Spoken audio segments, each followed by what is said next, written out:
ఈ రోజు వచ్చేటప్పటికి ఉదయరాజు అనే హిచ్కే ఉన్నారు కదా, అతని కుమారుడు మనషే పతనానికి కారణాలు ఏంటో తెలియజేయడానికి నేను సిద్ధపడ్డాను. మొదటగా కారణం వచ్చేటప్పటికి బయలుదేవతలు ఎవరైతే ఉన్నారో బయలుదేవతలు బలిపీఠం వద్ద నిలిపాడు. అలాగే రెండోది వచ్చేటప్పటికి ఏంటంటే దేవతా స్తంభాలు చేయించి ఆ యొక్క ఆకాశ నక్షత్రాలను పూజించాడు, అది రెండోది. అలాగే మూడో కారణం వచ్చేటప్పటికి ఈ ఆకాశ నక్షత్రాల కొరకు బలిపీఠం కట్టాడు. అలాగే నాలుగోది వచ్చేటప్పటికి అతని కుమారులను అగ్నిలు దాటించాడు. అలాగే ఐదోది వచ్చేటప్పటికి వేటితో సాంగత్యం చేశాడు, వేటితో తను ఎక్కువ రిలేషన్షిప్ కలిగి ఉండే వేటికి ప్రాధాన్యత ఇచ్చాడంటప్పటికి ముహూర్తాలకి ఎక్కువ ప్రియారిటీ ఇచ్చాడంట.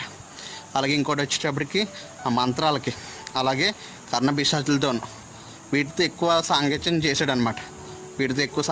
అలాగే శకునగాంతుడు సోదిగాలతో ఎక్కువ సాంగత్యం చేశాడు. మరి ఎలాంటి తన మార్మన్స్ పొందాడంటే దేవుని ఒప్పుకున్నాడు, అలాగే ప్రార్థించాడు, అలాగే మొరపెట్టాడు దేవునికి, తను తగ్గించుకున్నాడు, అప్పుడు ప్రాయశ్చిత్తం పొందాడు.